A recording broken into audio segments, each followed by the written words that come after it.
Founded in 1999 by Jason Burks, Retrospec Films is Oklahoma's largest turnkey production company of its kind. With over 2 decades of experience, a full-time team of over 20 talented individuals, a 12,000 square foot studio to create in, and thousands of successfully completed projects in both entertainment and advertising. You're in the right place if you like hearing some good old filmmaking stories. On this podcast, we will discuss the pursuit of creating things and the problems we solve by digging up projects from across the last 20 years and giving you a glimpse behind the scenes where the magic happens. You're listening to Retrospec Films from the Archives. Hello, everybody. Thanks for joining us on Retrospec from the Archives, where we dig into projects from the past and discuss the different problems that we solved and the things that we created and all the processes along the way. Today, we're very excited to be talking about a really cool project. This is a project that I would say, living in Oklahoma, you can't really be here and not love this one unique place that it beckons your soul at like 9:30 on a Wednesday. It's a staple. Yeah, you're not wrong. Yeah. What is this place, guys? Braum's. It's Braum's. Gotta love Braum's. It's Braum's. The only place you can still eat, a full lunch for less than $10. It is. It's the only place you can buy a bag of shredded cheese for $2.77. Actually. Good stuff. Yeah, so I realize there's a secret little cheat of buying groceries at Braum's. It's like 25% less than anywhere else, but don't tell anybody. It's because they're the best. And they're great. So this project is I would say, all of our projects we take very serious and they're meaningful. This is one of those projects that I think is uniquely fun because, we've wanted to do work for Braum's for several years now. And we talked about them several years ago. We brainstormed up a bunch of ideas and, just hadn't had the opportunity quite yet. And then in this last year, Tanner from Unknown Studio approached us and said, hey, I've got a really cool idea for Braum's. We've got an opportunity. I'd love to partner up with Retrospec and see what could be created. So I feel like, I don't know, maybe you, Forbes, let's talk a little bit about this idea. I mean, you were involved in the very beginning and you might have a stronger grasp on this concept. I had to go watch some of these videos to know what it was. Yeah. So, it was these bad lip readings. And anybody, like, if they have them for NFL, they have them for like political debates. They're just really funny, and they're well done to where when you watch it, you're like, is that actually what they said? Because it looks identical, but they're saying the most ridiculous things. They're obviously not saying these. And so the thought was to take that concept and apply it to, football season's coming up. And so have a youth football team or a youth football game, 2 teams playing, and then, dub over their voices with funny lines about bag of burgers. It's all focused on, the bag of burgers for, $6.25, you get bag of burgers this. And so we kind of read through the concept, and then the other little kicker that made it funny was instead of, just dubbing with voices that match the age, we would be actually bringing in like younger kids. So we would be using like 8th, 9th grade players from like, junior high school team, and then dubbing them with like 7 and 8 year olds. And so it's even funnier. And we have an adult or 2 adults. We have a ref and a coach that, so when you're seeing them being dubbed by a kid, it's even funnier. And so, the concept was like, okay, this would be really, really funny. Let's just go ahead and make it happen and pull it off. And so that was kind of like the initial like kickoff. And it was something that was unique that we dubbing, like intentionally filming something knowing that it's going to be, the voices are going to be replaced, is not something that we've done often, if any time at all, and at least that I can remember. Yeah. Mark, I'm curious, obviously we're going to get into the shooting and some of the camera stuff, but are these videos that you know of, these ones out there in the world? Yeah, I've probably watched almost all of them. So what are your feelings about this style of video? Why is it funny? I love it. It's just, like he said, like they're just saying the most ridiculous stuff, and you're like, they're not saying that, but there's how creative they come up with their script of like what they're gonna make them say, and then make it look like it's what they're actually saying.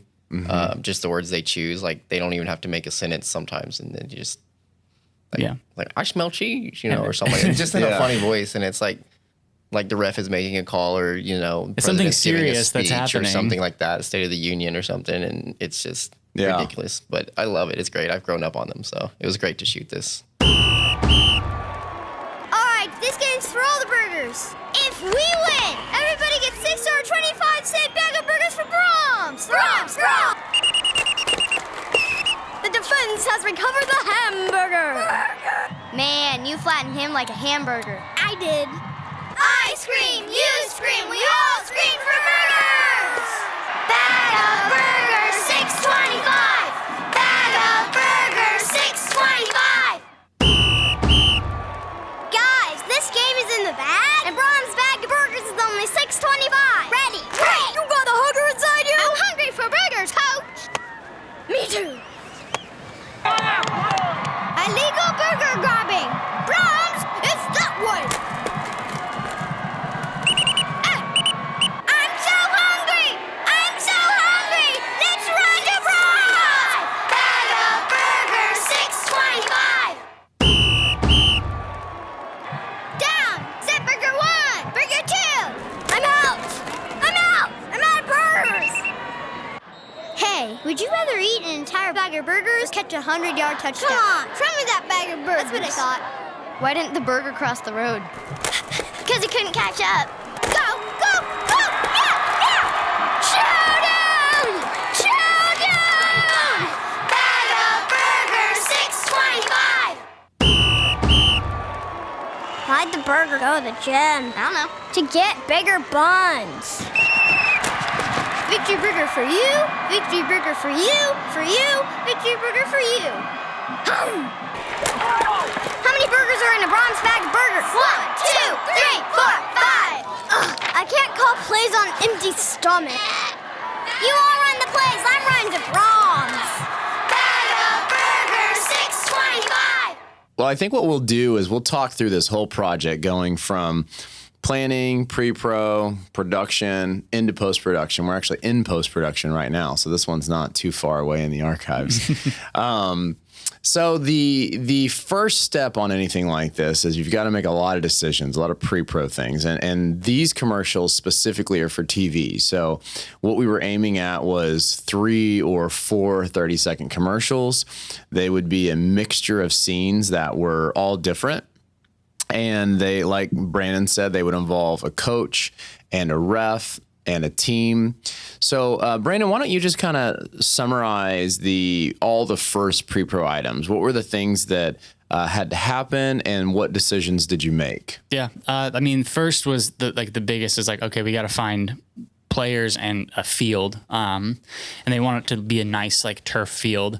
And luckily, Tanner had a connection with a high school, kind of a group of coaches and athletic directors in Oklahoma City. He was able to connect us with. And so the high school that we worked with was awesome. They got us all the players, they got us the field, all the pads. It was very specific on the colors. They wanted blue and white, and they wanted numbers, but they wanted no logos so that we weren't showcasing any specific branding to schools or anything like that. And so that was a big ask. But honestly, the athletic directors were awesome. They helped us out a ton. And then they wanted to supplement certain items on their wardrobe or just, gear with pink. So we got some pink gloves that match Braum's colors, some pink towels, and then some pink socks. So just little hints of here and there, to point to this is Braum's. And so our coach also had kind of a pink polo on. They're all these little nods that maybe aren't super on the nose, but just enough to it's, the little, they thought about it just a little bit. And so we had those little touches that I think helped. And then I think it was a total of 19 or 20 different scenes that are all, scripted with they had written. Originally, the script was just what the dub lines were going to be. And we kept going back and forth. Do we try to write lines that are real, that they be saying in football, touchdown, instead of just having them say, burger. But then I think we just got to the point where we realized it's they're going to, when you ADR and you dub stuff, it doesn't necessarily look perfect. And then when you're going to put in kids under it, it's not going to matter. And so we just we're just going to have them say these lines. And so that was once we got that figured out it was pretty much just, all right, now we're just going to show up and shoot this over the course of like from like 4 p.m. to 10 p.m. So we get like broad daylight, sunset, golden hour, and then like Friday night lights look. And so that was kind of the schedule, and it just so happened to be 102 degrees that day. And so we showed up and we just kind of started making it happen. Mark, why don't you talk a little bit about the shooting approach? I know that you were camera assisting and for 2 cameras, kind of juggling that back and forth. I know Jacob was on the second camera. I was on the first camera. Garber was mostly managing lighting and such, but tell me just some of the approach. What cameras were we using? What kind of lensing were we doing? And why were we doing that? Yeah, I mean, to first like approach this, we have to think of like how these videos are that we're like basing this off of is their broadcast. Like, so they're shot far away on long lenses, so everything's compressed. And so we had to take a different approach than what we're used to, not getting up close and personal with our lenses and cameras. So we opted for C70s on some long lenses and doublers to get that far away compressed look. And it was super weird. I don't know if you felt that way, but like we're like trying to direct our talent, across the field, and we're yelling at them. We should have had a megaphone for you.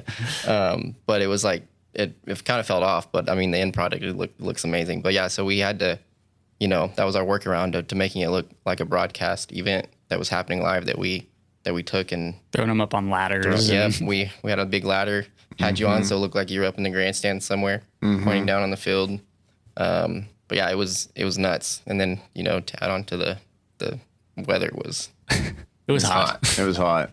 Yeah, staying hydrated was key. I felt like it was such an unusual camera setup for us because I mean, nothing we're used to. A, I don't even use tripods, and B, I don't really use 400 mil lenses ever, or 800 mil lens ever, and I don't usually just go shoot on top of ladders in the middle of a field. But that was another factor that was kind of interesting is we didn't have a stand of people. Yeah. We didn't come up with 1,000 extras. And so, that was strategic. And how can we move the camera around and drown the background into the ground or drown it out of focus? And so obviously the long lenses really helped. I did feel like the yelling directing was a little bit weird, like being really far. I was like running back and forth, and then the coach Chris had the sports headset on, and I was like, oh, I'll just be on that. Yeah. So I'm just like talking to him through the headset, giving him direction. I know, and the kids honestly did a good job. I feel like we kind of lost them like the last like 2 hours of the day because they were just like, I just want to go home and play Xbox. It's like, I get it, it's the middle of summer, but like we're paying you cash to be here. Just like. Yeah, and you focus. Get a burger, done. And you get. And they brought. I mean, like bags of burgers, tons everywhere. of burgers. They brought ice cream. I mean, Braum hooked us up. Yeah. I think that overall, and we can't really skip over production without talking about Chris Munch. Yeah. Chris, it's so funny.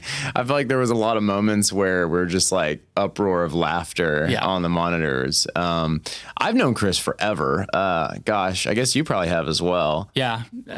He's like that wild card that you just keep in your back pocket. And like, I remember reading this and then reading like the coach lines and being like, this needs to be Chris. Yeah. Like just. It's funny because in the edit session, his deliveries are so good that it's actually a little painful to have to replace him. Because you're just like, oh my gosh, he is so, so funny. But yeah, I mean, I've been working with Chris, I guess. I mean, I've known Chris since I was 13 is when I met him. Wow. So I'm 39 now. So 26 years ago. And we've had the chance to work on endless projects together. We worked with him on some aquarium stuff, did some really funny stuff way back in the day with Nelson Nissan where he gets like run over by a car. I remember that. We've done a lot of things with Chris, which has been really good. So, well, let's talk a little bit about the editing process. I know Tackett's been working on this one. He's not with us right now, but Mark, why don't you speak a little bit to that? I mean, you're an editor as well. What has been the approach and the process on the post-production for this one? I mean, like Brandon said, we're trying to make them sound younger than they are. So we got younger kids already. So we're, taking it down a little more and getting even younger kids to make it, just give it that funny factor of like, that's not their voice. Like, you don't expect it, you know, when that comes on, you see football, and then you hear the voice from the coach yelling, and it's someone who's 8 years old, and you're like, what? Yeah. So it's been fun. We've had, the last couple of days, we've had kids come in, their parents, and they go into the editing bay, and, you know, I'm down the hallway, you know, and I'm walking in for a second, but they're just yelling these lines, and they're all having fun doing it. But, you know, just getting the kids to line up and just get the same emotion that we had out there can be quite challenging, but I think we've had some success doing it, and it's went pretty well from my understanding. I felt like the sync. I was watching proofs yesterday, and I was impressed with the sync. Yeah, it's like, I mean, I know Ty was in there probably working hard. Yeah, but it really did work out great. It's pretty hilarious. I mean, I don't think they're done yet, right? No, they're close. I mean, one of them will go to air as we're recording this Friday. Okay. But I mean, it was 4 total kids. It was 2 girls and 2 boys to kind of cover all the spectrums, because there were shots of cheerleaders and stuff. And so, I feel like directing voiceover sessions is difficult, but then directing them to, like, you know, they're standing there with a microphone, and then there's a script, and then there's a monitor, and they're watching, and they're trying. And I mean, these kids are like 7, 8 years old. I think one of them was like not even 7, like about to turn 7. And so, like, trying to get emotion and like keep them like, okay, don't move around, and like, you got to stay still. Like, doing that, it's like, man, that's almost like more difficult than just directing like straight on camera, I feel like. Yeah. But Tackett did a really good job.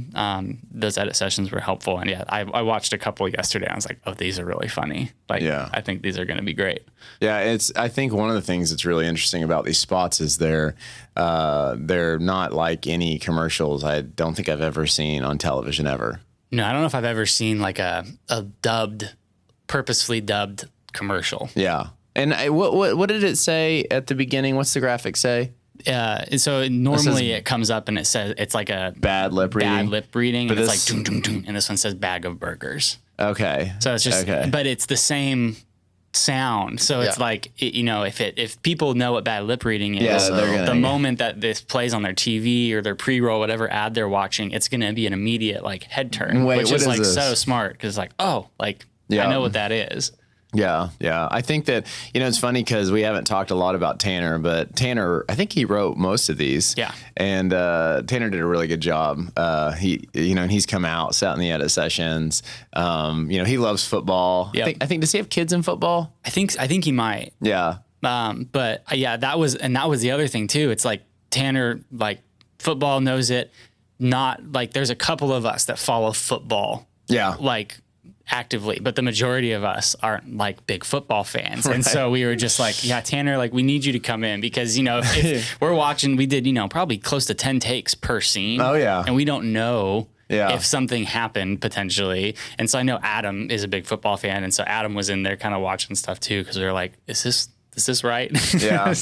Yeah. I think the hardest thing for me was probably just the, you know, trying to get all the kids to do the big physical action, but make sure I could see their mouth. Yeah. Because it's not as funny if you don't see the mouth. Yep. And even when you watch the spots, like there's specific scenes that we were like, we're not going to see their mouth. It was like intentional. Yeah. And they're fine, but they're not as funny. Yeah. Like it's funnier when you like see the mouth and it lines up perfect. So I'm really excited about these. I think these turned out really good. You know, I think through the pre-pro, obviously there was some moments in there where I feel like it was a little worrisome. It's like, it was, you know, field like, you know, hey, we're having turf work done last minute. And we're like, okay, well, like we had like 2 backup fields, one in Broken Arrow and then one in Edmond that were like, we had holding, but that's always how it is. You just like end up going all the way to literally like the last 24 hours and you're just like, okay, we're just going to move forward with this. And then it works out. So, yeah. And then I think, you know, the shooting, it was funny because by the time we got to the shooting, it was like, oh my gosh, it's going to be 100+ degrees outside. Yeah. But then into post, thankfully, I think post has been smooth, you know, pretty quick. Me and Tackett did do a little session together and I just kind of gave him some notes and said, this is what the 2 cameras feel like and use what you think is good. So anyways, that is the Braum's Bag of Burgers, from the archives recap. Also, if you want to watch any more of our podcasts, you can check them out on our website. You can find them on our social media, and we appreciate you chiming in. We are Retrospec Films from the archives. Bye. Peace.